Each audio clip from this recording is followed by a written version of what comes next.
আমার মেয়েটাকে মেরে ফেলেছে। আমার একটা মাত্র মেয়ে, অনেক কষ্ট করে ডাক্তার করেছিলাম, ওকে সেবা করতে এসে নিজেই খুন হয়ে গেছে। 13 বছরের সম্পর্ক।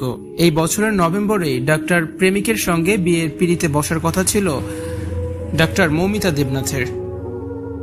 আহারে জীবন, আহা জীবন, জলে ভাসা পদ্ম যেমন। 13 বছর আগে দমদমের এক কোচিং সেন্টারে দেখা হয় মৌমিতা ও তার ভালোবাসার মানুষের। উচ্চ মাধ্যমিক পাশ করে মেডিকেলে জয়েন্টে বসেছিলেন দুজনেই। সেই সূত্রেই দুজনের কোচিংয়ে যাওয়া। সেখান থেকেই প্রেম। ব্যারাকপুরের মেয়ে আর পাল্টার বাসিন্দা ওই যুবক।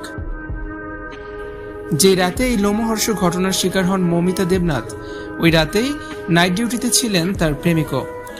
নদিয়ার একটি মেডিকেল কলেজের হাসপাতালে চিকিৎসক হিসেবে কর্মরত ছিলেন তিনি। 31 বছর বয়সী মৌমিতা দেবনাথের দু চোখ ভরা কত শত স্বপ্ন ছিল। পছন্দের মানুষকে জীবনসঙ্গী বানাবেন, বাকি জীবন এক ছাদের নিচে কাটিয়ে দেবেন।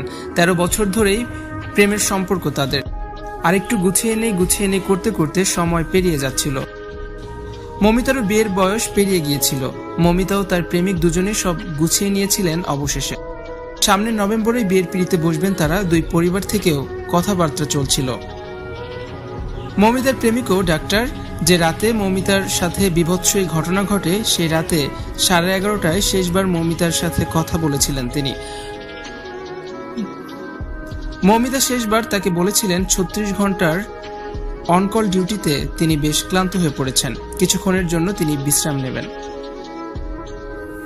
এটাই ছিল দুজনার শেষ কথা। এরপর অসংখ্যবার মৌমিতাকে তিনি কল করেছেন, মেসেজও করেছেন, কিন্তু কোনো উত্তর পাননি মৌমিতার কাছ থেকে। ভেবেছেন মৌমিতা হয়তো ঘুমিয়ে পড়েছে, নয়তো পেশেন্ট দেখায় ব্যস্ত আছে। তবে এমন যে অঘটন ঘটতে পারে তা কল্পনাতেও ভাবতে পারেননি তিনি।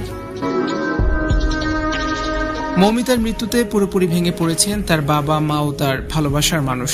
যে বাড়িতে বিয়ের সানাই বাজার কথা, সেই বাড়িতে আজ শোকের মাতম চলছে। কি নৃশংসভাবে পৃথিবী থেকে চলে যেতে হলো মৌমিতার মতো এক নিষ্প্রাণ। ভিউয়ার্স, ভিডিওটি ভালো লাগলে অবশ্যই শেয়ার করে দিন। ভিডিওটি দেখার জন্য ধন্যবাদ।